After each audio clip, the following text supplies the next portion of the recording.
Hello guys, I am again here to explain next topic of the first chapter. Chapter name is some basic concept of chemistry. मैं आपको अब तक mole concept की detail दे चुका हूँ, strength भी आपको डिटेल में पढ़ा चुका हूँ और स्ट्रेंथ के टर्म में लास्ट टॉपिक चल रहा है मेरा नॉर्मेलिटी। लेकिन जब मैं नॉर्मेलिटी निकालने गया था तो मुझे एक टर्म दिखाई दिया था वहां पर इक्विवेलेंट वेट, और मैं इक्विवेलेंट वेट के बारे में समझ नहीं पा रहा था। तो इक्विवेलेंट वेट की मैंने बेसिक डेफिनेशन बताई थी कि इक्विवेलेंट वेट बराबर होता है मॉलिक्यूलर वेट अपॉन एक्स, जहां पर एक्स के मैंने आपको बहुत से मतलब बताए थे और उन बहुत से मतलबों में एक मतलब था चेंज इन ऑक्सीडेशन नंबर। आज मैं इससे पहले एसिड में पाए जाने वाले H+ आयन की बात कर चुका हूं, बेस में पाए जाने वाले OH- आयन की बात कर चुका हूं, एक्स का मतलब, या किसी सॉल्ट में पाया जाने वाला निगेटिव या पॉजिटिव चार्ज में इसकी बात भी कर चुका हूं। और लास्ट लेक्चर में मैंने आपसे डिटेल में बात करी थी एक्स का मतलब वैलेंसी। मैंने इसके ऊपर भी लंबी चौड़ी बात आपसे करी थी जहां पर वेरिएबल वैलेंसी के बारे में बताया था। आज मेरा 5वां पॉइंट है, एक्स का मतलब है चेंज इन ऑक्सीडेशन नंबर। आज मैं इसके बारे में डिटेल में बात करूंगा आपसे, लेकिन चेंज तो तब निकाल पाऊंगा ना जब मुझे पहले ऑक्सीडेशन नंबर के बारे में मालूम हो कि सर ये होता क्या है, क्योंकि बहुत सारा कंफ्यूजन था आपके मन में। आप ये कहा करते थे सोडियम की वैलेंसी +1 होती है और ऑक्सीजन की वैलेंसी -2 होती है, और मैंने बताया था आपसे कि ये वैलेंसी नहीं होती। जो आप हाई स्कूल में पढ़ के आते थे वो थोड़ा सा कंफ्यूजन है, इवन तो अभी किताब में दिया हुआ है, लेकिन वो चूंकि बताना नहीं चाहते हैं उस लेवल पर, उनको लगता है बच्चा भी मेच्योर है, ऑक्सीडेशन नंबर और वैलेंसी समझ नहीं पाएगा, तो आपकी बुक में ही कई जगह प्रिंट कर दिया गया है कि सोडियम की वैलेंसी +1 है और ऑक्सीजन की वैलेंसी -2 है। ये गलत बात है। सोडियम की वैलेंसी 1 होती है और ऑक्सीजन की वैलेंसी 2 होती है। वैलेंसी पर कभी कोई चार्ज नहीं होता, ये बात मैंने लास्ट टाइम पे डिस्कस कर चुका हूं। ऑक्सीडेशन नंबर पे चार्ज होता है। जैसे ही चार्ज के साथ कोई नंबर बोला जाए आप तुरंत बोलिए कि सर वो ऑक्सीडेशन नंबर है, वैलेंसी नहीं है। चलिए मैं वैलेंसी की बात नहीं करूंगा, ऑक्सीडेशन नंबर की बात करूंगा, तो मैं हटा रहा हूं। और ऑक्सीडेशन नंबर की डेफिनेशन मैंने ऊपर लिखी है, देखिए, it is the charge which is present on the element after bond formation of a compound due to electronegative difference. ये देखिए खास बात लिखी मैंने, इलेक्ट्रोनेगेटिव डिफरेंस। मैं एग्जांपल दिखाता हूं आपको। सपोज करिए मैं आपसे पूछूं कि बताइए मुझको H और Cl के बीच एक बॉन्ड है, ये देखिए। अगर मैं आपसे पूछूं कि what is the valency of H, मैं पहले वैलेंसी फिर पूछ लेता हूं आपसे, तो आप कहेंगे H की वैलेंसी 1 है। क्यों? क्योंकि इसके आउटर मोस्ट शेल में एक इलेक्ट्रॉन है और वो बॉन्डिंग में पार्टिसिपेट कर रहा है। वैलेंसी का मतलब है आउटर मोस्ट शेल में पाए जाने वाले वो इलेक्ट्रॉन जो बॉन्डिंग में पार्टिसिपेट करें। ओके, Cl के आउटर मोस्ट शेल में कितने इलेक्ट्रॉन होते हैं? 7। मैं आपको सारे एलिमेंट का एटॉमिक नंबर जो बहुत खास है उनका एटॉमिक भी बता चुका हूं, एसपीडीएफ लिखना भी बताया था लास्ट टाइम पर। तो मैं मानता हूं कि आपको याद है कि Cl के आउटर मोस्ट शेल में 7 इलेक्ट्रॉन आते हैं, but out of 7 how many electron is participating in bond formation? आपने कहा 1, इसलिए H की वैलेंसी भी 1 है और Cl की वैलेंसी भी 1 है। चलिए ठीक है बात, अभी तक ऑक्सीडेशन नंबर नहीं आया है। अब देखिए, ड्यू टू इलेक्ट्रोनेगेटिव डिफरेंस, अगर आप इलेक्ट्रोनेगेटिव डिफरेंस देखें तो उसकी वजह से यहां पर कोई चार्ज आएगा। अच्छा रुक जाइए, ये क्या है? नॉन मेटल, ये क्या है? Non metal. इस तरह से इनके बीच बनने वाली बॉन्ड कौन सी है? इस तरह से इनके बीच बनने वाली बॉन्ड कोवेलेंट है। नॉन मेटल के बीच बनने वाली बॉन्ड कोवेलेंट। कोवेलेंट में क्या होता है? कोवेलेंट में शेयरिंग ऑफ इलेक्ट्रॉन होता है। इसका मतलब जो इलेक्ट्रॉन अभी आपको किनारे दिख रहे हैं एक्चुअल में ये सेंटर पे सपोज किए जाते हैं और यहां पर ये बहुत हाई स्पीड से ऑसिलेट करते हैं। इसका भी डिस्कशन मैं लास्ट टर्न पे कर चुका हूं। जब ये बहुत हाई स्पीड से ऑसिलेट करते हैं तो जब ये यहां माने जाते हैं तो मैं मानूंगा इसकी ऑक्टेट पूरी हो जाएगी, और जब ये दोनों दौड़ते हुए यहां पर आएंगे तो मैं मानूंगा इसकी डुप्लेट पूरी हो जाएगी। इस तरह से ऑसिलेशन की लॉजिक से आप ये कह सकते हैं कि दोनों स्टेबल हो गए, कोई बात नहीं। अब मुझे ये देखना है कि इनके ऊपर चार्ज क्या आया है। कोवेलेंट बॉन्ड है, वैलेंसी 1 है, चार्ज क्या है? तो देखो चार्ज तो निकलता है इलेक्ट्रोनेगेटिव डिफरेंस से। आपको आज ये मालूम है कि Cl is more electronegative than H। अगर Cl की इलेक्ट्रोनेगेटिव H से ज्यादा है तो क्या आपको याद होगा कि मेंडलीव टेबल में H यहां पर आता है और Cl यहां कहीं आता है। आगे जाने पर एटॉमिक रेडियस कम होता जाता है और उसका इनवर्स इलेक्ट्रोनेगेटिविटी बढ़ती जाती है, मतलब Cl is more electronegative than H। यदि ऐसा होगा तो इलेक्ट्रॉन का ट्रांसफर H से Cl की तरफ होगा, बिकॉज Cl के अंदर इलेक्ट्रॉन को विड्रॉ करने की पावर ज्यादा है। और ऐसा होने की वजह से ये जो ऑसिलेशन के इलेक्ट्रॉन है वो ज्यादा समय Cl के पास बिताएंगे, जिससे Cl को लगेगा कि एक इलेक्ट्रॉन तो मेरा था ही, वो तो मेरे पास है ही, लेकिन अपनी ताकत की वजह से मैं दूसरा इलेक्ट्रॉन भी छीन के ला रहा हूं, जिसकी वजह से यहां पर इलेक्ट्रॉनों की संख्या यहां पर पाए जाने वाले प्रोटॉनों से ज्यादा हो जाएगी। मींस प्रोटॉनों का नंबर यहां पर कितना होगा 17, that is atomic number of Cl, जबकि यहां इलेक्ट्रॉन कितने हो जाएंगे 18, क्योंकि Cl अपनी ताकत के बल पर एक इलेक्ट्रॉन छीन के लाया है, जिसकी वजह से यहां पर इलेक्ट्रॉन ज्यादा हो जाएगा और यहां पर एक चार्ज आएगा -1, जबकि यहां पर एक प्रोटॉन था पहले और यहां पर एक इलेक्ट्रॉन था, लेकिन वही एक इलेक्ट्रॉन तो इस दौड़ भाग में दौड़ के वहां चला गया, जिसकी वजह से यहां पर बचेगा क्या, केवल प्रोटॉन, और अगर यहां केवल प्रोटॉन बचेगा तो इसके ऊपर क्या आ जाएगा +1। इस तरीके से यहां पर जो चार्ज आया है -1 और +1, उसको आप कहेंगे ये ऑक्सीडेशन नंबर होता है। मैं डिटेल में जाने वाला हूं, अभी हिंट कर रहा हूं खाली, फिर देखिएगा। मैं आज आपको इक्विवेलेंट वेट का मतलब बताने जा रहा हूं in the reference of oxidation number. Oxidation number का मतलब होता है चार्ज, और चार्ज निकालते हैं with respect of difference electronegativity. अगर एक बॉन्ड है तो एक इलेक्ट्रॉन उधर भाग रहा होगा तो -1, ये डाला। अगर कहीं आपको दो बॉन्ड दिख रही हो और मैं कह दूं A और B में B की ताकत ज्यादा है, तो फिर दो इलेक्ट्रॉन उस तरफ भाग रहे होंगे, तो आप कहेंगे ये -2 और ये +2 हो जाएगा। और अगर आप कहेंगे कि सर A और B के बीच में 3 बॉन्डे हैं और B की इलेक्ट्रोनिटी A से ज्यादा है, तो तीनों इस तरफ भाग रहे होंगे, तो आप कहेंगे सर यहां पर -3 और यहां पर +3 आ जाएगा। ये बिल्कुल ऑक्सीडेशन नंबर है, लेकिन मुझे लगता है थोड़ी देर के बाद आपको ये समझने में कंफ्यूजन होगा कि सर हम कैसे जानेंगे कि कौन ज्यादा इलेक्ट्रोनेगेटिव है, कौन कम इलेक्ट्रोनेगेटिव है, क्योंकि जब तक आप ये नहीं जानेंगे तब तक आप ये कैसे बता पाएंगे इलेक्ट्रॉन किस तरफ से किस तरफ भागेगा। तो आपको सबसे पहले ऑक्सीडेशन नंबर को जानने से पहले इलेक्ट्रोनेगेटिविटी के बारे में कुछ जानना चाहिए। तो चलिए मैं ये हटा करके आपको इलेक्ट्रोनेगेटिविटी के बारे में बताता हूं। तो देखिए, छोटी सी मिडलीफ टेबल में आपको यहां पर दिखाता हूं अपने काम भर की। एक पोएम आपको याद होगी फर्स्ट ईयर ग्रुप की, हेलन कब्र से फरार। ये फर्स्ट ईयर ग्रुप की पोएम है। Hydrogen, lithium, sodium, potassium, rubidium, caesium, francium, that is Helen कब्र से फरार। दूसरा हेलन कौन है? सलमान खान की माताजी का नाम मान लिया हेलन, और ये कबारा कब्र से फरार। अभी वो जीवित है, मैंने अपनी पोएम मान लिया हेलन कब्र से फरार। दूसरा देखिए, बेटा मांगे कार स्कूटर बाबू राजी। बेटा मांगे कार स्कूटर बाबू राजी। तीसरा, बाबू अली गए इंडिया थैला लेकर। Boron, aluminium, gallium, indium, thallium. तो मैंने से बोला बाबू अली किसी का नाम है, गए इंडिया गए अटैची लेकर नहीं, थैला लेकर। यहां पर एक कार्तिक, शिव, गणेश, संग, पार्वती, ये भगवान की फैमिली का नाम है। कार्तिक शिव जी के बड़े बेटे का नाम, कार्तिक, शिव, गणेश, संग, पार्वती।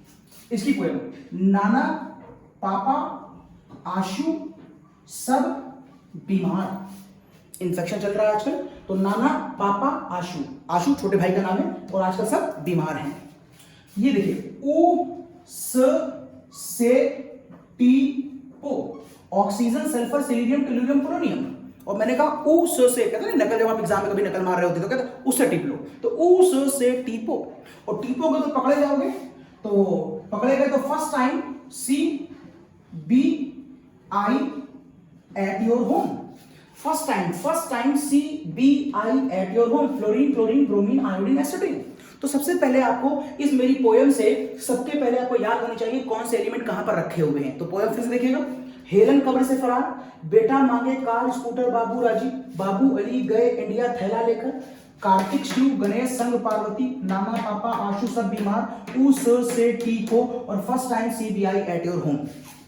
ओके, अब आपको लिखने इनकी इलेक्ट्रोनेगेटिविटी। हर एलिमेंट में इलेक्ट्रॉनों को विड्रॉ करने की अपनी एक ताकत होती है जिसको हम इलेक्ट्रोनेगेटिविटी कहते हैं। अब देखिए इसे कितना सपोर्ट मिलेगा आपको।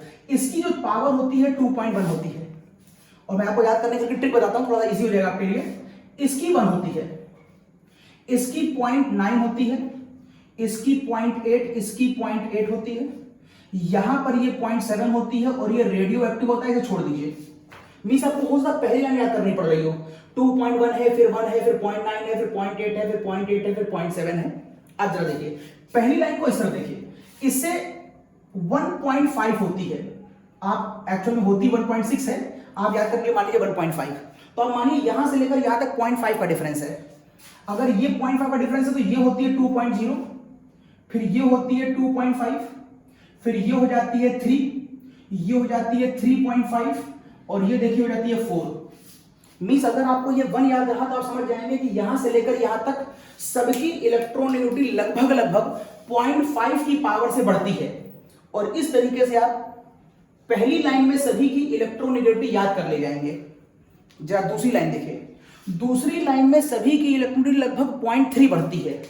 0.9 के बाद आएगा 1.2, 1.2 के बाद आएगा 1.5, 1.5 के बाद आएगा 1.8 और 1.8 के बाद आएगा 2.1। ये देखिए यहां से लेकर यहां तक लगभग सभी की 0.3 का डिफरेंस, पहली लाइन में सभी में 0.5 का डिफरेंस और दूसरी लाइन में लगभग सभी में 0.3 का डिफरेंस। अब एक बात ध्यान रखिएगा, इसकी इलेक्ट्रॉन सल्फर की इलेक्ट्रोनेगेटिविटी और कार्बन की इलेक्ट्रोनेगेटिविटी सेम होती है, बोथ है द सेम इलेक्ट्रोनेगेटिविटी। तो ध्यान रखिएगा ये भी 2.5 और ये भी 2.5 है, देखिए सल्फर की और कार्बन की सेम होती है। तो आप कह सकते हैं यहां से लेकर यहां तक 0.3 नहीं 0.4 का डिफरेंस हो गया, इसीलिए मैंने रेफरेंस दिया है कि सल्फर कार्बन सेम है। और फिर Cl की इलेक्ट्रोनेगेटिविटी 3 होती है जो नाइट्रोजन के सिमिलर होती है। तो कार्बन के सिमिलर सल्फर है और नाइट्रोजन के सिमिलर क्लोरीन है। और देखिए यहां से यहां का डिफरेंस 0.5 आ गया, तो इस लाइन में 0.3, 0.3, 0.3, 0.3, फिर यहां डिफरेंस 0.4 है तो कार्बन का सिमिलरिटी है और यहां डिफरेंस 0.5 का है तो N की सिमिलरिटी है। तो अब आपको पहली लाइन भी याद हो गई और दूसरी लाइन भी याद हो गई। पहले में 0.5 का डिफरेंस चल रहा है और दूसरे में लगभग 0.3 का चल रहा है। अब एक बात और देखिए, ये जो लाइन 0.8 की है इस समय सभी का 0.8 होता है, इसकी भी 0.8 होती है और इसकी भी 0.8 होती है। ये जो 1.5 दिख रहा है इसमें लगभग 0.1 का डिफरेंस सभी में आता है, 1.5, 1.6, 1.7। ये जो Br वाला दिख रहा है इसमें बस 1.2 के बाद इसकी भी 1 होती है और इसकी भी 1 होती है। 1.2 के बाद इसकी भी 1, इसकी भी 1, इसकी आपको आवश्यकता याद करनी ज्यादा नहीं है, कर लें, ये लगभग और कम हो जाती है, ये लगभग 0.9 आ जाती है। तो ये हो गया 1.2, 1, 1 और 0.9। यहां पर इंपॉर्टेंट है मेरे पास Cl के बाद कौन होता है, Cl के बाद इसकी Br होता है दैट इज 2.8 और आयोडीन की फिर कार्बन के बराबर होती है दैट इज 2.5। बस इतनी इलेक्ट्रोनेगेटिविटी अगर आपको मेरी पोयम से याद है तो आप बहुत सारी बातें सीख जाएंगे। कम से कम ये तो सीख ही जाएंगे कि इलेक्ट्रॉन किस तरफ से किस तरफ भाग रहा है। Cl is more electronegative than H, check कर लीजिए, Cl की पावर 3 है, H की पावर 2.1 है। तो अगर ये दोनों बॉन्डिंग में बंधे हुए हैं तो ऑब्वियस इलेक्ट्रॉन H से Cl की तरफ जाएगा। ठीक है, ओके। अब मैं थोड़ी सी, इतनी बातें मैंने क्यों बताई, थोड़ी सी बातें मैं आपको और डिटेल बताता हूं। तो मैं आगे इसको हटा रहा हूं और आपसे आगे की बातें करता हूं। तो मैंने ये हटा दिया। चलिए अब जरा बताइए मुझको, यहां पर एक बात मैं आपको और सपोर्ट में दे दूं। आपने टाइप ऑफ बॉन्डिंग पढ़ी है और आपने नाम सुना होगा कि बॉन्ड्स, और आपने नाम सुना होगा बॉन्ड्स दो तरह की होती हैं मेनली, एक आयनिक बॉन्ड और एक कोवेलेंट बॉन्ड। और कई बार आप बड़ा कंफ्यूज होते हैं, जैसे कि किसी ने लिख दिया कि साहब NaCl आयनिक बॉन्ड है, आपने याद कर लिया। किसी ने कह दिया MgCl2 आयनिक बॉन्ड है, आपने याद कर लिया। किसी ने कहा कैल्शियम क्लोराइड आयनिक बॉन्ड है, आपने याद कर लिया। फिर किसी ने कहा बेरियम क्लोराइड, फिर किसी ने कहा बेरियम क्लोराइड, ये कोवेलेंट बॉन्ड है। अब आप कंफ्यूज हो गए, आपको लगता है कि मैग्नीशियम और कैल्शियम, ये देखिए ये दोनों यहां पर आते हैं और जब ये दोनों Cl से बॉन्डिंग करते हैं तो आप कहते हैं MgCl2 आयनिक है, बुक में लिखा हुआ है, और कैल्शियम क्लोराइड ये भी आयनिक है, बुक में लिखा है। लेकिन बेरियम क्लोराइड इसी ग्रुप में ऊपर बैठा है, जब वो Cl से बॉन्डिंग करता है तो आप कहते हैं कोवेलेंट है। तो आपको बड़ा कंफ्यूजन होता है, बड़ी खींच आती है क्या होता है, और फिर टीचर कहता है भाई नेचर है, ऐसा ही होता है, आप याद कर लो। तो आपको लगता है केमिस्ट्री बड़ी प्रॉब्लमेटिक है, आप पता नहीं क्या क्या करती रहती है, लेकिन लॉजिक हर जगह। अब आप समझिएगा, आप आयनिक बॉन्ड आज के बाद कब बोलेंगे? वैसे तो आप हाई स्कूल बोलते आए कि एक मेटल है और एक नॉन मेटल है तो आयनिक बॉन्ड है, उससे भला नहीं होता है। ऐसे तो यहाँ भी मेटल है और नॉन मेटल है, ये मेटल है, ये नॉन मेटल है, आयनिक बॉन्ड है, यहाँ पर ये मेटल है, ये नॉन मेटल है, आयनिक बॉन्ड है, तो दिक्कत होती है। तो अब एक काम करिए, आप कहिए मैं आंसर बताऊंगा इलेक्ट्रोनेगेटिविटी डिफरेंस है। अगर किसी का इलेक्ट्रोनेगेटिव डिफरेंस ग्रेटर देन और इक्वल टू 1.7 होगा तो आप बोलेंगे वो कंपाउंड आयनिक होगा। और अगर किसी का इलेक्ट्रोनेगेटिव डिफरेंस लेस देन और इक्वल टू 1.6 होगा तो आप बोलेंगे वो कोवेलेंट है। अब चेक करिए Na और Cl में Na 0.9 है, Cl 3 है, इसका डिफरेंस 1.7 से ज्यादा आ रहा है तो आयनिक है। MgCl चेक करिए, Mg 1.2 है, Cl 3 है, इन दोनों का डिफरेंस 1.8 आ रहा है, दैट इज 1.7 से ज्यादा है तो ये आयनिक है। CaCl2 चेक करिए, Ca1 है, Cl 3 है, 1.7 से ज्यादा है, आयनिक है। लेकिन BeCl2 चेक करिए, Be 1.6 है और Cl 3 है, इनका डिफरेंस 1.4 आ रहा है, 1.4। बेरिलियम और Cl का डिफरेंस 1.4 आ रहा है, इसलिए ये मॉलिक्यूल कोवेलेंट में आएगा। ये भी एक पॉइंट है। अब एक बात और बताऊं आपको, जो कोवेलेंट मॉलिक्यूल होते हैं आपने सुना होगा, ये दो तरह के होते हैं, हाई स्कूल में आप पढ़ के आए हैं, मैं डिटेल में केमिकल बॉन्डिंग में पढ़ाऊंगा, अभी सिर्फ रेफरेंस दे रहा हूं। कोवेलेंट मॉलिक्यूल भी दो तरह के होते हैं, आपने सुना होगा, एक मॉलिक्यूल होता है पोलर और एक मॉलिक्यूल होता है नॉन पोलर। अब साहब इसमें भी बड़ा कंफ्यूजन है, कहते हैं पोलर वो होते हैं जिनमें पोल आता है, जस्ट लाइक Cl। ये देखिए यहां पर आपने कहा Cl is more electronegative than H, जिसकी वजह से इलेक्ट्रॉन इस तरफ से इस तरफ भागा ड्यू टू इलेक्ट्रॉन डिफरेंस दिखाई दे रहा है, और एक बॉन्ड है तो एक इधर भागा तो -1 और +1। ओके, ये पोलर है। बुक में लिखा हुआ है कि इन कंपाउंडों को हम नॉन पोलर कहते हैं। What is this? ये H और H दोनों नॉन मेटल्स हैं, बनने वाली बॉन्ड कोवेलेंट होगी और इनके बीच H और H का इलेक्ट्रॉन डिफरेंस, इन दोनों की ताकतें बराबर है, ना ये इसका छीनेगा ना वो उसका छीनेगा, दोनों की ताकतें बराबर आएंगी, लिहाजा इनके ऊपर कोई चार्ज आएगा ही नहीं, क्योंकि दोनों की ताकतें बराबर हो जाने की वजह से कोई किसी के इलेक्ट्रॉन छीन नहीं पाएगा, तो जिसके पास जितने हैं उतने ही रहेंगे, मतलब इलेक्ट्रॉनों का नंबर प्रोटॉनों के नंबर के बराबर, मतलब चार्ज 0 हो जाएगा। ऐसे केसों में हम इनका ऑक्सीडेशन नंबर 0 बोलते हैं। तो मोटा मोटा कुछ लोग ये कहने लगते हैं कि नॉन पोलर वो होते हैं जिनके ऊपर चार्ज 0 आता है। नहीं, कभी कभी ऐसा भी होता है कि आपको चार्ज दिखाई दे रहा होगा लेकिन आप नॉन पोलर बोल देते हैं। देखिए कैसे, फॉर एग्जाम्पल मैं आपसे कहूं बताइए मेथेन के बारे में, अभी देखिए बताइए मेथेन के बारे में। अब आप मेथेन में देखिए तो C और H, बुक में लिखा है, गूगल में देख लीजिएगा कि मेथेन का नेचर कैसा है, इट इज पोलर और नॉन पोलर, तो गूगल में दिखाई देगा कि नॉन पोलर है। अब नॉन पोलर है तो फिर ये वाला कॉन्सेप्ट तो नहीं लग रहा है कि दोनों के ऊपर पावर 0 आ जाएगी तो वो नॉन पोलर होगा। यहां देखिए C कहां पर है, ये 2.1 की पावर रखता है, सॉरी H 2.1 की पावर रखता है और C 2.5 की पावर रखता है, जिसकी वजह से दोनों में इलेक्ट्रॉन डिफरेंस होगा, और डिफरेंस होगा तो इलेक्ट्रॉनों के अंदर मोशन भी होगा, मतलब इधर भागेगा -1 तो यहां पर हो जाएगा +1, ये इधर भागेगा तो ये कहेंगे -1, ये कहेंगे +1, ये इधर भागेगा तो -1, यहां बोलेंगे +1, ये इधर भागेगा तो ऊपर +1, यहां पर -1। इस तरह से आपको चार्ज दिखाई देंगे, लेकिन बुक में लिखा हुआ है कि नॉन पोलर है। इसका मतलब ये है कि ये कंपाउंड अपने बीच जो इलेक्ट्रॉन नेगेटिव डिफरेंस रखता है, ये कंपाउंड जो अपने बीच इलेक्ट्रॉन नेगेटिव डिफरेंस रखता है वो लेस देन और इक्वल टू 0.5 होता है। अगर आपको इलेक्ट्रॉन नेगेटिव डिफरेंस इस रेंज के अंदर भी एक छोटी रेंज बना दी है, 1.6 के अंदर भी छोटी रेंज 0.5, अगर ये डिफरेंस 0.5 या उससे छोटा है तो आप कहेंगे कि वो कोवेलेंट तो है, लेकिन कोवेलेंट का कौन सा मॉलिक्यूल है? नॉन पोलर है। और नॉन पोलर वो मॉलिक्यूल होते हैं जो वाटर में डिसॉल्व नहीं होते, जबकि पोलर वो मॉलिक्यूल होते हैं जो वाटर में डिसॉल्व हो जाते हैं। This is the cause HCl is soluble in water because it is polar in nature, while methane या एथिलीन या एसिटिलीन ऐसे कंपाउंड जहां केवल कार्बन और H पाया जा रहा है, जिसकी वजह से उनके बीच का डिफरेंस 0.5 से छोटा आ रहा है, जिसकी वजह से उनके ऊपर चार्जेस तो होंगे नेगेटिव और पॉजिटिव के, लेकिन वो नॉन पोलर कैटेगरी में होंगे क्योंकि उनके चार्जेस बहुत मैग्नीट्यूड के हिसाब से बहुत कम होंगे। ये मॉलिक्यूल पानी में डिसॉल्व नहीं होंगे।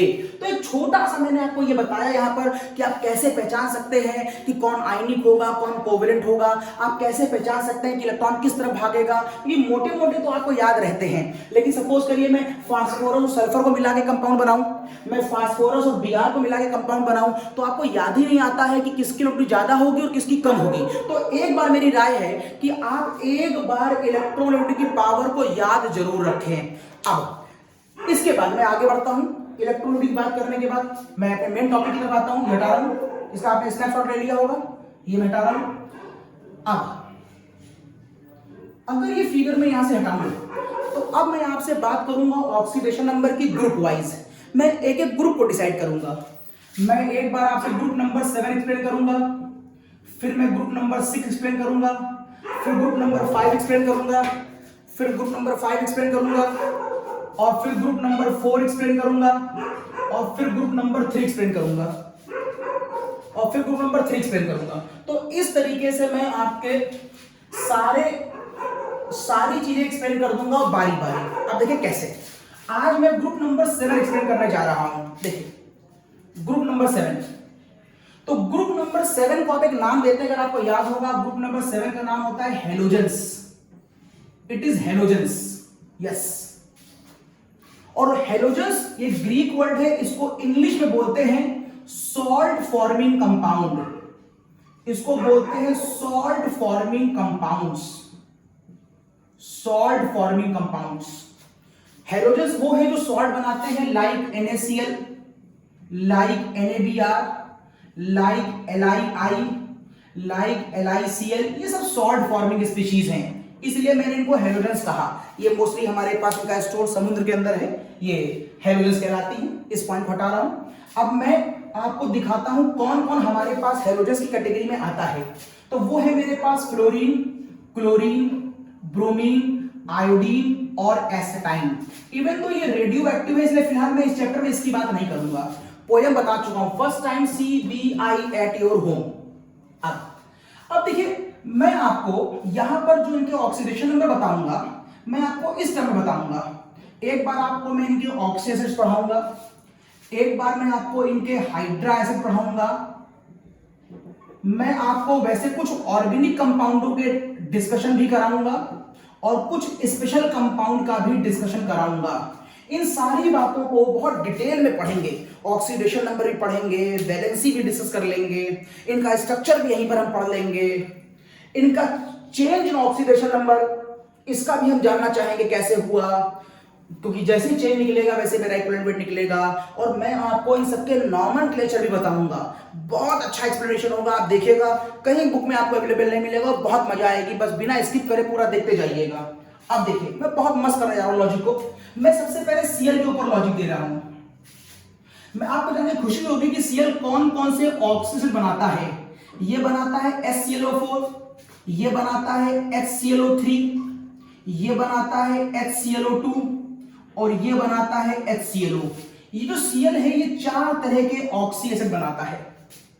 अच्छी बात यह है कि यही चारों Br भी बनाता है और यही चारों आयोडीन भी बनाता है। तो जहां पर मैंने HClO4 लिखा है वहां पर आप HBrO4 भी लिख सकते हैं, जहां पर मैंने HClO3 लिखा है वहां पर आप HiO3 भी लिख सकते हैं। ओके, फिलहाल मैं इन 3 की बात कर रहा हूं। चलिए एक शॉर्ट में बोल दे रहा हूं कि फ्लोरीन इस ऑक्सी एसिड को फॉर्म नहीं करता। क्यों नहीं करता, बाद में बात करेंगे। फिलहाल ये 3 लोग अपने ऑक्सी एसिड बनाते हैं, 4 तरह के हैं। आपके मन में बात आ रही होगी, सर ये ऑक्सी एसिड क्या होता है और हाइड्रा क्या होता है? यस, अगर किसी एसिड के अंदर आपको ऑक्सीजन के साथ, बल्कि हाइड्रोजन के साथ ऑक्सीजन दिखे और कोई एक एलिमेंट और दिखे तो आप कहेंगे वो ऑक्सी एसिड है। मैंने कहा अगर किसी एसिड में आपको H दिखे, O दिखे और कोई एक एलिमेंट और दिखे तो आप कह दीजिएगा वो ऑक्सी है। फॉर एग्जाम्पल आप कहिए सर H2SO4, ये देखिए H है, O है और कोई एक एलिमेंट और है, ये ऑक्सी है। या आप कह दीजिए सर H2CO3, H है, O है, कोई एक एलिमेंट और है, सर ये ऑक्सी एसिड है। या HNO3, सर ये भी ऑक्सी एसिड है। HBO3, सर ये भी ऑक्सी एसिड है। H3PO4, सर ये भी ऑक्सी एसिड है। ऐसे अनगिनत ऑक्सी एसिड हो सकते हैं। बस हाइड्रा एसिड में क्या होगा, हाइड्रा एसिड में बस ये O गायब हो जाएगा, मींस H होगा और कोई एक एलिमेंट और होगा, दैट इज HCl। ये देखिए H है और Cl है, या HBr या HI या H2S। आपको जब ऐसी फिगरें दिखाई देंगी तो आप बोलेंगे ये हाइड्रा एसिड की कैटेगरी है। तो हाइड्रा और ऑक्सी का मोटा मोटा डिफरेंस मैंने बता दिया आपको। ये दोनों ही लोग एसिड होते हैं। हाइड्रा एसिड में केवल H के साथ मेन एलिमेंट होगा और ऑक्सी एसिड में H और मेन एलिमेंट के साथ ऑक्सीजन भी होगा। चलिए मैं वापस डिस्कशन पे आता हूं। अब इन चारों एसिडों के जरा आप ऑक्सीडेशन नंबर निकालिए। मैं आपको ऑक्सीडेशन नंबर के बारे में अगर बताऊं तो एक ट्रिक बताता हूं कैसे निकाली जाती है। HClO4 में आपको निकालनी किसकी है? Cl की। क्यों सर H और O क्यों नहीं निकालनी? हाँ, ये भी एक पॉइंट है, ये बताता हूं। आप किसकी नहीं निकालेंगे? जिनके नंबर फिक्स हैं उनको निकालने की क्या आवश्यकता? किन किन के नंबर फिक्स हैं? फर्स्ट ए ग्रुप के सभी लोगों का ऑक्सीडेशन नंबर +1 है 99.9%। केमिस्ट्री में कोई भी चीज फिक्स नहीं होती है, सब में वेरिएशन होता है। सेकेंड ए ग्रुप के एलिमेंट्स का ऑक्सीडेशन नंबर +2 है और ऑक्सीजन का -2 है। बस आप ये तीन बातें याद कर लें। इसकी पोयम बताई थी मैंने, हेरन कब्र से फरार, सभी +1 है। इसकी बताई थी बेटा मांगे कार स्कूटर बाबू राजी, सभी का +2 है। और ये ऑक्सीजन में और बता रहा हूं -2, लेकिन फिर बोल रहा हूं कि यहां पर कुछ भी फिक्स नहीं है। ऑक्सीजन में -2 के अलावा कुछ और नंबर भी पॉसिबल हो सकते हैं, मैं दिखाऊंगा आपको। अब देखिए, मोटा मोटा मुझे याद हो गया है कि H का नंबर +1 होता है। Cl निकालना है, सर Cl को निकालना है, ये फिक्स क्यों नहीं है? यस, आपको मैंने लास्ट टाइम पे वेरिएबल ऑक्सीडेशन नंबर पढ़ाया था। Cl में वैकेंट d ऑर्बिटल होती है, जिसकी वजह से उसके ऑक्सीडेशन नंबर में वेरिएशन होता है। और देखिए, उस वेरिएशन की रेंज भी आपको याद होनी चाहिए। ये मैथमेटिक्स का साइन बनाया है मैंने लिमिट इंटीग्रेशन का, मैक्सिमम लिमिट और मिनिमम लिमिट। Cl का एटॉमिक नंबर होता है 17, जिसको आप लिखते हैं 287। जो नंबर आपको यहां दिखाई देगा वो इस एलिमेंट का मैक्सिमम ऑक्सीडेशन नंबर होगा। ये निकालने की ट्रिक है। और नीचे आपको जो मैक्सिमम दिखाई दे रहा है उसमें से 8 माइनस कर दीजिए, ये फॉर्मूला होता है। फिर देखिए, एटॉमिक नंबर आपको मालूम है तो आपको एटॉमिक नंबर लिखना आता है 287। 7 जो होगा वो आपका मैक्सिमम होगा विद प्लस साइन। मिनिमम निकालने के लिए उसमें से -8 कर दीजिए, तो बोलो क्या आंसर आएगा? ये आंसर आएगा -1। इसका मतलब Cl का ऑक्सीडेशन नंबर 7 से लेकर -1 के बीच होगा। अगर कोई आंसर आपका 7 से ऊपर चला जाए, समझ जाइए आपने गलती करी है। अगर आंसर -1 के नीचे चले जाए तो भी समझ जाइएगा आपने गलती करी है। चेक करता हूं, ये X हो गया और यहां पर आपने निकाला -2 एक ऑक्सीजन का 4। इसे कहते हैं law of conservation of charge. आपने नाम सुना होगा law of conservation of mass, वैसे होता है law of conservation of charge. मतलब नंबर ऑफ पॉजिटिव और नंबर ऑफ नेगेटिव किसी भी कंपाउंड में बराबर होते हैं। तो मैंने सारे चार्जेस को माइनस के और प्लस को सबको जोड़ दिया है और जोड़ के मैंने इक्वल लिखा है 0। जब सॉल्व करेंगे तो x बराबर क्या आएगा? +8 उधर जाएगा, +1 उधर गया, तो वैल्यू कितनी आई? +7। क्या ये आंसर सही है कि गलत है? सर ये आंसर सही है क्योंकि रेंज के अंदर आ रहा है। ठीक है, ऐसा ही एक क्वेश्चन मैं और करता हूं, जरा सबको सुनिए और बताइए। अगर मुझे HClO3 निकालना होता तो आप कहते हैं HClO3 निकालना, तो Cl क्या मान लो? X। ऑक्सीजन क्या होता है? -2 मल्टीप्लाइड बाय 3 बराबर 0 और H होता है +1, तो X बराबर सॉल्व करो, बोलो कितना आएगा? +5। जरा HClO2 निकालना होता तो मैं क्या करता? तो आप कहते हैं HClO2 में से Cl मान लो X।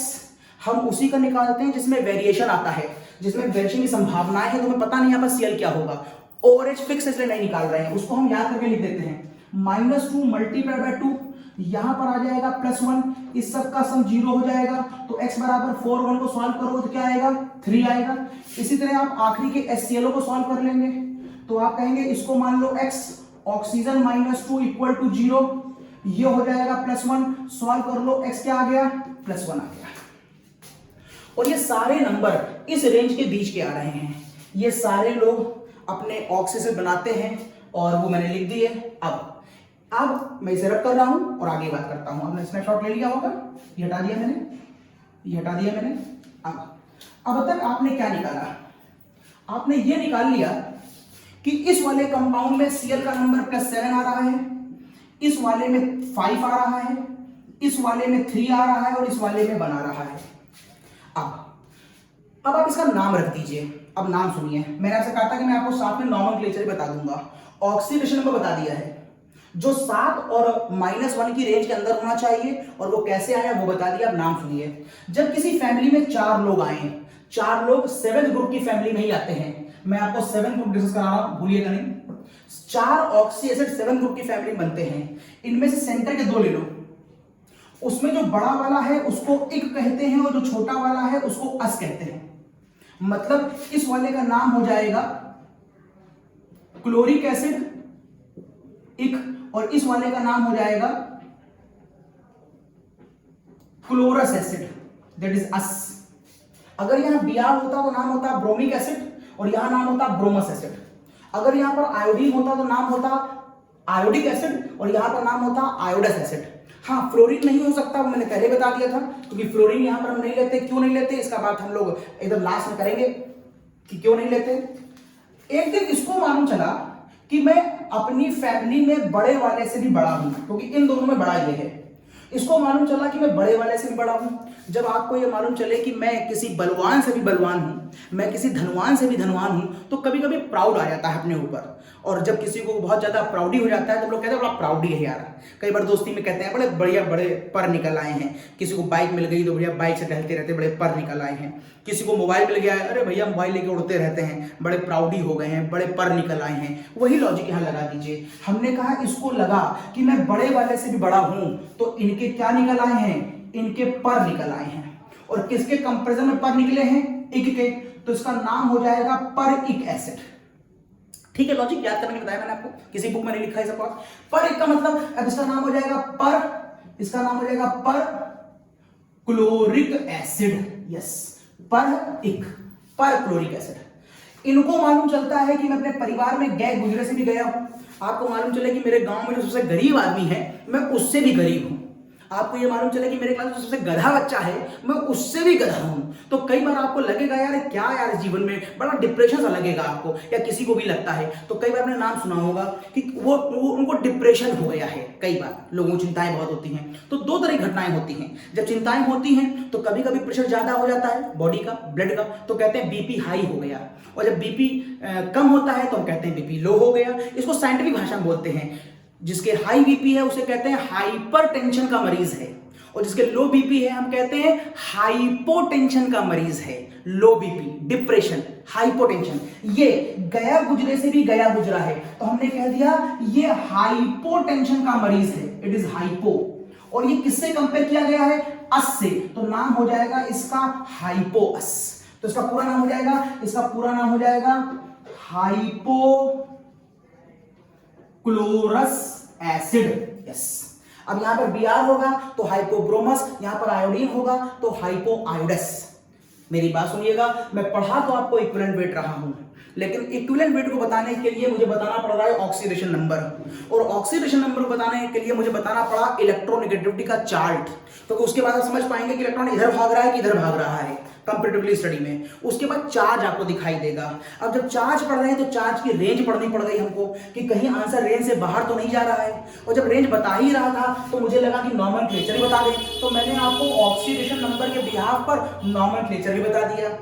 यहीं पर एक काम और कर लेते हैं, जब नाम बताया ही है ऑक्सीसिड का, तो जरा सोच लें कि अगर इस एसिड से सॉल्ट बनाया गया तो उसका नाम क्या होगा। मींस मैं एसिड का नाम किसी बताने जा रहा हूं, मतलब बता चुका हूं, और सॉल्ट का भी बताने जा रहा हूं। चलिए सॉल्ट बनाते हैं।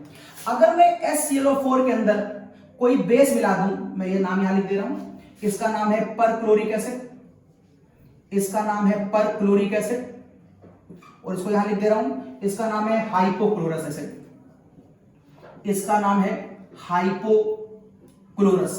चलिए अब इन सब में एक बेस मिला लेते हैं, देखते हैं क्या होता है।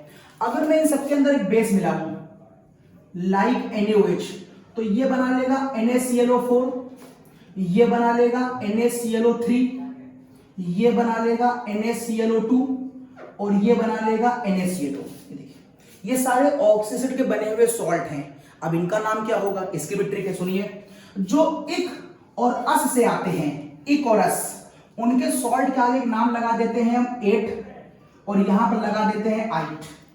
जो इक का सॉल्ट होगा उसके आगे 8 लगेगा, जो अस का सॉल्ट होगा उसके आगे 8 लगेगा। तो नाम क्या होगा, इसका नाम हो जाएगा सोडियम क्लोरेट, और इसका नाम हो जाएगा सोडियम क्लोराइट। लेकिन जो पर इक का सॉल्ट होगा उसमें इक का लॉजिक यही रहेगा, पर एज इट इज, मतलब इसका नाम हो जाएगा, इसका नाम हो जाएगा सोडियम पर क्लोरेट। ये देखिए पर एज इट इज और 8 लगा दिया, 8 लगाया है, इक को 8 में कन्वर्ट किया है, सोडियम पर क्लोरेट। इसका नाम हो जाएगा, इसका नाम हो जाएगा सोडियम क्लोरेट। ये देखिए 8 को मैंने इक को 8 में कन्वर्ट कर दिया। इसका नाम हो जाएगा इसका नाम हो जाएगा सोडियम क्लोराइड। ये देखिए अस को मैंने आइट में कन्वर्ट कर दिया। और ये देखिए इसका नाम था हाइपोक्लोरस, तो हाइपो एज इट इज रहेगा, अस को मैं आइट में कन्वर्ट कर दूंगा, तो इसका नाम हो जाएगा सोडियम हाइपोक्लोराइड। Sodium hypochloride. जो काम मैं सीएल में समझा रहा हूं वही काम बीआर में होगा और वही काम आयोडीन में होगा। चलिए मैं कुछ और एग्जांपल देता हूं और पहले एक बार नाम की प्रैक्टिस और कर लें। ये हटा रहा हूं मैं। अगर मैं आपसे कहूं कि बताइए मैग्नीशियम परक्लोरेट का नाम क्या होगा, मैंने पूछा मैग्नीशियम परक्लोरेट का स्ट्रक्चर क्या होगा, तो देखिए ये होता है मैग्नीशियम और परक्लोरेट, आपको धीरे से याद हो जाएगा कि ये है परक्लोरेट। तो यहां से आप ले आइए ClO4, H निकाल दीजिए क्योंकि वो तो हम सॉल्ट बनाने जा रहे हैं, H पे हट जाएगा। ये मैग्नीशियम, ये है परक्लोरेट। अब आपको याद है कि इसके ऊपर +2 चार्ज होता है और ClO4 से अगर एक H हटा है तो यहाँ पर -1 आएगा, एक H हटा है, क्रॉस मल्टीप्लाई करेंगे तो फॉर्मूला क्या बन जाएगा, मेरे ख्याल से फॉर्मूला बन जाएगा MgCl4 का होल ट्वाइस। ये हो गया मैग्नीशियम परक्लोरेट। सही है। अगर मैं पूछूं आपसे एल्युमिनियम हाइपोआयोडाइड का नाम बताओ, तो आपने कहा सर एल्युमिनियम की बात कर रहे हैं, एल्युमिनियम हाइपो, सर आप यहां चले गए हैं, आयोडाइड मतलब आप आई ले रहे हैं और H हटा देगा तो यहां बन जाएगा HClO की जगह HIO, और HIO में से H हटा दो तो यहां बचेगा खाली IO हैविंग -1 चार्ज, क्योंकि एक H हटाए। अब ये है एल्युमिनियम और ये है हाइपोआयोडाइड। अब क्रॉस मल्टीप्लाई करेंगे तो आंसर आ जाएगा AlIO का होल थ्राइस, तो ये बन गया एल्युमिनियम आयोडाइड। ये सारी बातें आपको तब आवश्यक होंगी जब आप न्यूमेरिकल लगा रहे होंगे और वहां पर वो सॉल्ट का नाम दे देता है। अब जब आपको सॉल्ट का नाम दिया है कि इस कंपाउंड के सोडियम हाइपोआयोडाइड से हुई, अब आपको उसका फॉर्मूला ही नहीं मालूम तो आप कैसे कर पाएंगे। और आपको लगता है सारे सॉल्टों का नाम याद करने पड़ते हैं, नहीं, एक कॉन्सेप्ट है, उस कॉन्सेप्ट को याद करके आप किसी का भी नाम निकाल सकते हैं। कोई बात नहीं, हटा रहा हूं मैं। अब इसी का थोड़ा सा डिस्कशन और करूंगा। अब मैं आपसे कहता हूं कि अगर मुझे सारे कंपाउंडों के स्ट्रक्चर बनाने आ जाए तो बहुत अच्छा है। मतलब मैं आपको यहीं पर इन सबका लुईस डॉट स्ट्रक्चर भी बताए दे रहा हूं। इवन दो मैं इन सबकी बात आपसे केमिकल बॉन्डिंग में अलग से करूंगा डिटेल में, लेकिन काम भर की बातें कर ले रहा हूं ताकि मेरा फर्स्ट चैप्टर का कोई भी क्वेश्चन रुकने ना पाए। आपको लुईस डॉट स्ट्रक्चर बनाने की मैं ट्रिक बताता हूं और ये ट्रिक है 3 पार्टों की बनी है। आप ये 3 स्टेप याद रखिएगा। किसी का भी लुईस डॉट स्ट्रक्चर निकालने के लिए सबसे पहले आप सेंट्रल एलिमेंट ढूंढिएगा। Which one is central element, क्या पहचान होगी सेंट्रल एलिमेंट की? सेंट्रल एलिमेंट हमेशा वेरी लेस इन नंबर होगा, वेरी लेस इन नंबर होगा। और अगर कोई 2 लोग ऐसे दिख रहे हो जहां दोनों ही लेस इन नंबर हो, जैसे इसी केस में आ गया कंफ्यूजन कि सर यहां पर दोनों H भी एक बार है, Cl भी एक बार है, तो आप एक साथ में प्रॉपर्टी और लगा दें, which have maximum valency, which have maximum valency. पहले वेरी लेस इन नंबर देखो, यहां से आंसर ना है तो यहां से देखो। और आपको मालूम है H की वैलेंसी 1 होती है और Cl की वैलेंसी वेरिएबल होती है, 7 तक जाती है due to presence of vacant d orbital. इसका मतलब इस क्वेश्चन में सेंट्रल एलिमेंट कौन हो गया? Cl हो गया। दूसरा सेकंड पॉइंट, सेंट्रल एलिमेंट को लाने के बाद आप arrange all the elements, arrange all the elements in decreasing order, in decreasing order of valency, in decreasing order of valency from inside to outside or from center to outside। आप सबसे पहले centre ढूंढ लीजिए और उसके बाद सारे elements को उसकी वैलेंसी में अरेंज कर दीजिए। मतलब इसके बाद O आएगा और O के बाद H आएगा। अब चेक करिए, Cl की वैलेंसी मैक्सिमम 7, O की वैलेंसी 2 और H की वैलेंसी 1, तो 7 2 1। अंदर से बाहर की तरफ वैलेंसी का घटता हुआ क्रम 7 2 7 2 7 2। अब एक मसला बताता हूं मैं आपको। इसके बाद आप कहिए कि number of valency number of डंडे के बराबर होती है। Number of valency number of डंडे, डंडे का मतलब है बॉन्ड, नंबर ऑफ बॉन्ड के बराबर होती है। तो जिसकी जितनी वैलेंसी उसको उतने डंडे लगा दो। H की वैलेंसी एक डंडा, इलेक्ट्रॉन लिख करके वो हाई स्कूल तरह कट्टम पिट्टम मत करिएगा, उससे कोई फायदा नहीं है। H की वैलेंसी एक डंडा, O की वैलेंसी दो डंडे, एक इधर एक इधर। O की वैलेंसी दो डंडे, O की वैलेंसी दो डंडे, O की वैलेंसी दो डंडे। This is the structure of HClO4। Okay, अब हो सकता है कि आप किसी किताब में देखें या किसी टीचर से पढ़ें तो वो कहे ये डायग्राम गलत है। क्यों? क्योंकि वो कहेगा ये देखिए Cl के अंदर 8 से ज्यादा इलेक्ट्रॉन हो गए हैं। Cl के पास 7 इलेक्ट्रॉन अपने थे, देखिए Cl के पास 7 इलेक्ट्रॉन पहले से अपने थे, दैट इज 1 2 3 4 5 6 7, एक यहां से लिया 7, यहां से लिया 8 9 10 11 12 13, ये तो बहुत सारे इलेक्ट्रॉन हो गए। तो कहेगा ये कंपाउंड गलत है। तो क्या सजेशन कर सकते हैं, आपको क्या सजेस्ट कर सकते हैं? वो कह सकते हैं इसको आप ऐसे बनाइए, ये देखिए ये कोऑर्डिनेट, ये कोऑर्डिनेट, ये कोऑर्डिनेट, ये देखिए और ये देखिए। वो कहेंगे ये डायग्राम गलत है, ये डायग्राम सही है। क्यों? क्योंकि ये ऑक्टेट फॉलो कर रहा है। चेक कर लीजिए, Cl के पास अपने कितने इलेक्ट्रॉन थे? 1 2 3 4 5 6 7, एक यहां से मिला 8, इसके पास तो 8 हो गए। इसके पास पहले से कितने थे? 6, आपने कोऑर्डिनेट्स 2 दे दिए, 8 हो गए। कितने थे? 6, आपने कोऑर्डिनेट्स 2 दे दिए, 8 हो गए। इसमें कितने थे? 6, आपने कोऑर्डिनेट दे दिए, 8 हो गए। ये देखिए, आपको भी लग रहा होगा ये बेहतर है, ये खराब है। सच बता दूं आपको, ये दोनों डायग्राम ठीक हैं, ये भी सही है, ये भी सही है। हम ऑक्टेट वाले पॉइंट को पीछे छोड़ आए हैं, वो सब हाई स्कूल की बातें हैं। यहां पर तो हम बहुत सारी बातें पढ़ेंगे और ऑक्टेट से ऊपर निकलेंगे। ये दोनों डायग्राम सही है। एज पर रिक्वायरमेंट, जैसी आपकी आवश्यकता क्वेश्चन की हो आप उसको डायग्राम बनाइए। अगर वो पूछे आपसे HClO4 में कितनी कोऑर्डिनेट बॉन्डें होती है, ये बना दो और यहां से गिन के देख लो कितनी होती है।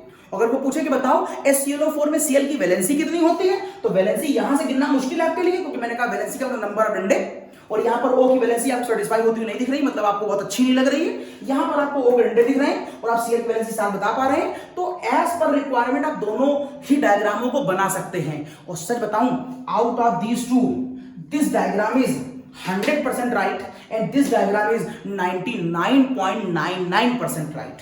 Out of these two which one actually right? इसका आंसर आपको मिलता है फॉर्मल चार्ज से।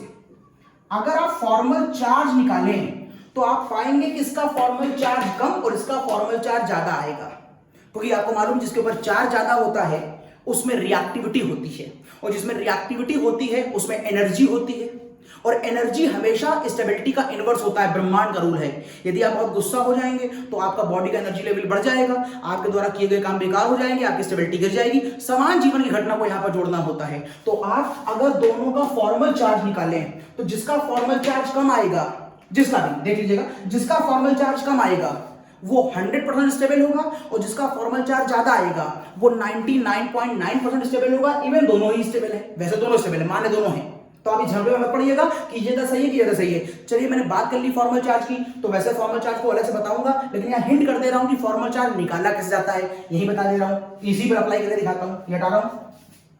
फॉर्मल चार्ज देखिए कैसे निकालते हैं फॉर्मल चार्ज। तो वैसे फॉर्मल चार्ज आपकी बुक्स में अवेलेबल नहीं है, और निकालने का कोई फॉर्मूला भी सही से अवेलेबल नहीं है, लेकिन मैं आपको एक शॉर्ट ट्रिक का फॉर्मूला बताता हूं। देखिए बड़ा मस्त है। फॉर्मल चार्ज का फॉर्मूला होता है जूस, मैंगो शेक का जूस, संतरे का जूस, किसी का भी जूस आप बाजार में लेते हैं, जूस, ZUS जूस, और केवल आधा ग्लास पीजिए रोज। ज्यादा पीते तो पेट खराब हो जाता है। जूस आधा ग्लास, ये फॉर्मल चार्ज का फॉर्मूला बना लीजिए, कहीं मिलेगा नहीं। शॉर्ट ट्रिक बताइएगा नहीं किसी को। जूस आधा ग्लास, जहां पर Z का मतलब होता है उसके टोटल वैलेंस शेल इलेक्ट्रॉन, जिस एलिमेंट पे आप बात करने जा रहे हैं। U का मतलब होता है अनशेयर्ड, उस टोटल में से कितने इलेक्ट्रॉन अनशेयर्ड हैं, इट इज अनशेयर्ड इलेक्ट्रॉन। और S का मतलब होता है उसके टोटल में से कितने इलेक्ट्रॉन शेयर्ड हैं, और जो शेयर्ड होंगे उसको डिवाइड टू करना है, पूरे को डिवाइड टू नहीं करना है, उसको डिवाइड टू करना है। चेक करिए, अगर मैं आपसे कहता हूं इस फॉर्मूले को देखिए, इस फॉर्मूले को देखिए, इस फॉर्मूले को देखिए। चलिए, मैं खाली चूंकि सारे एटमों पर निकालना चाहिए तो मैं खाली एक पर निकाल के दिखाता हूं, बाकी आप घर पे निकालते रहिएगा। सपोज करिए मैं Cl पर निकाल के दिखाता हूं, तो बताइए Cl के आउटर मोशन में टोटल कितने इलेक्ट्रॉन होते हैं? आप कहेंगे सर 7 होते हैं। ओके, कितने इलेक्ट्रॉन अनशेयर्ड हैं? Cl के पास जितने इलेक्ट्रॉन थे वो सारे के सारे बॉन्डिंग में पार्टिसिपेट कर गए। सर कोई अनशेयर्ड नहीं है, इसका मतलब है अनशेयर्ड कोई नहीं है। मैं Cl की बात कर रहा हूं, हर एटम पे हम लोग फॉर्मूला लगाएंगे। फिर कितने शेयर्ड हैं? हाँ, Cl के साथ शेयर्ड कितने हैं? 1 2 3 4 5 6 7 8 9 10 11 12 13 14, कुल मिलाकर 14 इलेक्ट्रॉन इसके शेयर्ड हैं Cl के साथ, टोटल शेयर्ड। मेरे साथ यहां बोलते था shared electron out of this, नहीं, शेयर्ड का मतलब है इसके साथ टोटल कितने शेयर्ड हैं, तो 2 2 4 2 6 2 8 2 10 14 डिवाइड बाय 2, सॉल्व करेंगे तो आंसर शायद आएगा 7 यहां से 7 यहां से, आंसर आया 0। मतलब Cl के ऊपर कोई चार्ज नहीं है, Cl के ऊपर कोई फॉर्मल चार्ज नहीं है। अब जरा इस फॉर्मूले को यहां से लगाइए, अगर मैं ये फॉर्मूला ऐसे लगाता, अब देखिए अगर मैं ये दिखाता, अब निकालिए Cl के पास आउटर मोशन में कितने इलेक्ट्रॉन है? सर 7 है, 7 तो वो फिक्स है, 1 2 3 4 5 6 7, ओके। Cl के पास अनशेयर्ड कितने हैं? सर जितने भी Cl के इलेक्ट्रॉन थे सब किसी ना किसी बॉन्डिंग में यूज हो रहे हैं, आइदर कोवेलेंट और कोऑर्डिनेट, मतलब सर अनशेयर्ड कोई नहीं है, ओके। कितने इलेक्ट्रॉन शेयर्ड है Cl की सराउंडिंग में? इस कोऑर्डिनेट बॉन्ड में 2 हैं, 2 शेयर, ये वाले 2 शेयर, केवल 2 ही है, इससे कोई शेयर तो हो नहीं रहा है, तो कोऑर्डिनेट 2 2 यहां से और 2 यहां से, तो 2 2 4 2 6, इसका 6 और 2 8, 8 डिवाइड बाय 2, 7 में से 4 गया, कितना आएगा? 3। इस वाले Cl पर +3 शेयर्ड +3 फॉर्मल चार्ज आ रहा है। आप बाकी सब पे भी निकाल लीजिएगा, मोटा मोटा मैंने दिखाया कि इस वाले डायग्राम में Cl पे फॉर्मल चार्ज नहीं आ रहा, इस वाले डायग्राम में Cl पे फॉर्मल चार्ज आ रहा है। जिस पे चार्ज होता है वो रिएक्टिव होता है। आप ऐसे कह सकते हैं बैटरी चार्ज है, मतलब रिएक्टिव है। कोई बच्चा बहुत चार्ज है, दौड़ भाग कर रहा है, लेकिन कोई बुजुर्ग डिस्चार्ज होता है, वो दौड़ भाग नहीं करता। समाज में किसकी वैल्यू ज्यादा है? समाज में स्टेबिलिटी किसकी ज्यादा है? बुजुर्ग की, क्योंकि उसमें चार्ज कम है, उसमें एनर्जी कम है, इसलिए उसके वर्ड्स की वैल्यू है, वो गुस्सा नहीं करता है। तो ये समान जीवन की बात को यहां लगाइए, चार्ज ज्यादा होगा तो एनर्जी ज्यादा होगी, एनर्जी ज्यादा होगी तो आप अनस्टेबल होंगे, और चार्ज कम होगा तो एनर्जी कम होगी, एनर्जी कम होगी तो आप स्टेबल होंगे। This is the cause, both diagrams are right, लेकिन this one is more better, this one is much better than this. Even तो आपके स्कूल में या बुक्स में कई बार ये लिखा होता है कि ये गलत है, ये सही है, ऐसा नहीं होता। फॉर्मल चार्ज से मैंने प्रूफ कर दिया, ओके, हटा रहा हूं इसको। वैसे फॉर्मल चार्ज के आप कुछ और एग्जांपल, मैंने बात करी फॉर्मल चार्ज की, तो चलिए एक बात और करके देख लें फॉर्मल चार्ज की। अगर मैं आपसे कहूं कि बताइए अमोनिया के इस केस में फॉर्मल चार्ज क्या होगा, देखिए एक बार फॉर्मल चार्ज प्रैक्टिस करा दे रहा हूं। यहां पर आपको मालूम है एन के आउटर में 5 इलेक्ट्रॉन होते हैं, 1 2 3 4 5, ये अमोनिया। अगर अमोनिया को अमोनियम आयन बना दिया जाए तो H+, इस समय इसके पास कोई इलेक्ट्रॉन नहीं होता, और इसको स्टेबलाइज करने के लिए आपको यहां पर क्या देनी चाहिए? एक कोऑर्डिनेट बॉन्ड। और जैसे आप इसे कोऑर्डिनेट बॉन्ड दे देते हैं, इसकी कमी पूरी हो जाती है, क्योंकि आपने 2 इलेक्ट्रॉन इसको दे दिए, तो ये चार्ज कहां पर आ जाता है? यहां पर आता है, क्योंकि आपने H की कमी पूरी कर दी। अब आप इसमें N के ऊपर फॉर्मल चार्ज निकालें तो देखिए यहां पर भी +1 आ रहा है, लॉजिक और कैलकुलेशन से भी +1 आ जाएगा। चेक करिए फॉर्मूला, बताइए क्या होगा फॉर्मूला, बोलो। जूस आधा गिलास। एन के आउटर में कितने इलेक्ट्रॉन? 1 2 3 4 5, सर 5 होते हैं। कितने अनशेयर्ड हैं? ये भी शेयर्ड है, ये भी शेयर्ड है, ये भी शेयर्ड है, ये भी शेयर्ड है, सर कोई अनशेयर्ड नहीं है। कितने शेयर्ड हैं? इस वाले ने इसे बॉन्डिंग करी, सर 2 शेयर्ड यहां है, 2 यहां है, 2 यहां है, और ये 2 H को देने में यूज हो गए, ये भी शेयर्ड है। 2 तो 4 2 6 2 8, सर 8 शेयर्ड है, डिवाइड बाय 2, देखिए आंसर +1 आ रहा है, यही तो आपने निकाला था। तो इस तरीके से आप फॉर्मल चार्ज निकाल सकते हैं। अब आप घर पे बैठ करके सारे कंपाउंडों पे फॉर्मल चार्ज निकालिएगा। HCl3 पे निकालिएगा, HCl2 पे निकालिए, इस पे निकालिए, अमोनिया निकाल दिया, हाइड्रोनियम आयन पे निकालिए, कार्बोनेट पे निकालिए, सल्फेट पे निकालिए, और घर में बैठ करके आप सबके फॉर्मल चार्ज निकालिएगा।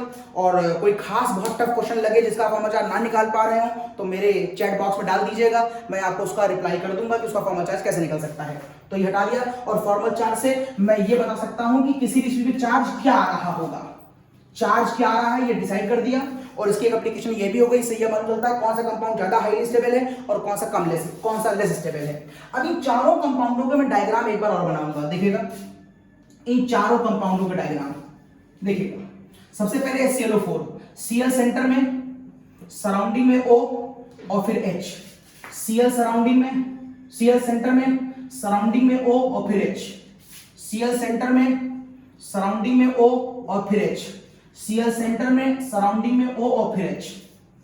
रूल के अकॉर्डिंग बनाया है। सबसे पहले सेंटर एलिमेंट ढूंढना है जो संख्या में कम होता है और वैलेंसी में ज्यादा होता है, वो यहाँ पर Cl है। फिर अंदर से बाहर वैलेंसी घटता हुआ क्रम, वैलेंसी 7 to 1, 7 to 1, 7 to 1 और 7 to 1।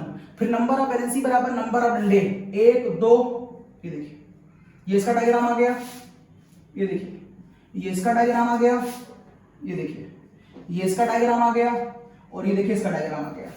यदि आप लोन पेयर दिखाना चाहते दिखा दे, मुझे कोई फर्क नहीं पड़ता। Cl के आउटर मोस्ट शेल में ये पोजीशन होगी, Cl के यहां पर आउटर मोस्ट शेल में ये पोजीशन होगी। खैर मुझे इन लोन पेयर से कोई लेना देना नहीं है, फिलहाल लेना देना नहीं है। तो ये सबके स्ट्रक्चर बन गए, इसे कहते हैं लुईस डॉट स्ट्रक्चर। तो ट्रिक से बता दिया मैंने, अभी कोई बड़ी बात नहीं है आपके लिए इलेक्ट्रॉन का किसी भी कंपाउंड का लुईस डॉट स्ट्रक्चर बनाना।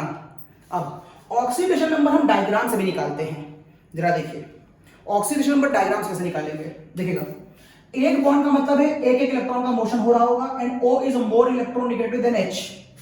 आपको मैंने इलेक्ट्रोनेगेटिव टेबल बता दी है, उससे आप देख लेंगे। तो यहां पर आएगा -1, यहां पर आएगा +1।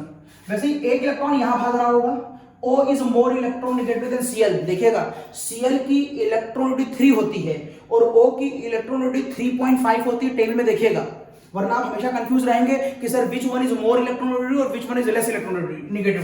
तो इलेक्ट्रॉन किस तरफ भागेगा, तो ये -1 आएगा, ये +1 आएगा।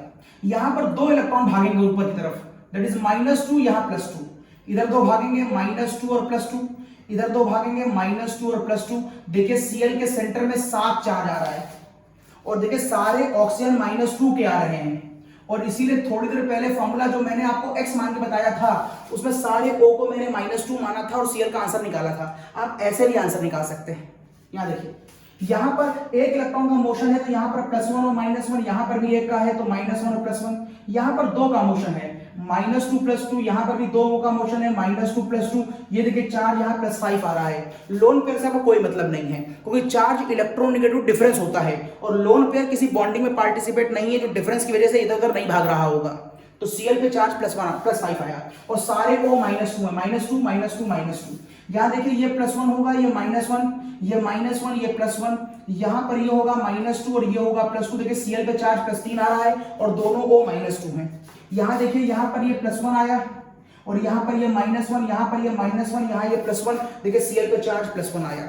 तो मैंने आपको Cl के सारे ऑक्सी बताए, उनका नॉमेनक्लेचर बताया, किसके पर निकल आए, कौन हाइपो का मरीज हो गया बताया, मैंने उनसे बनने वाले सॉल्ट बताए, उसका नॉमेनक्लेचर बताया, डिफरेंट एग्जाम्पल लिए, फिर मैंने लुईस डॉट स्ट्रक्चर बताया और यही बताया कि इलेक्ट्रॉन किस तरफ किधर से भागेगा।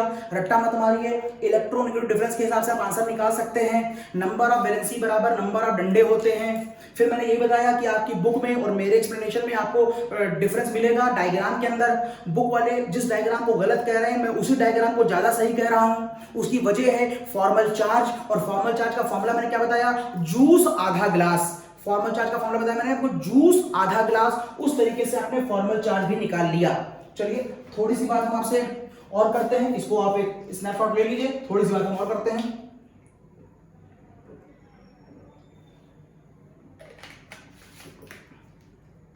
चलिए खड़ा रहा हूं उसको। अब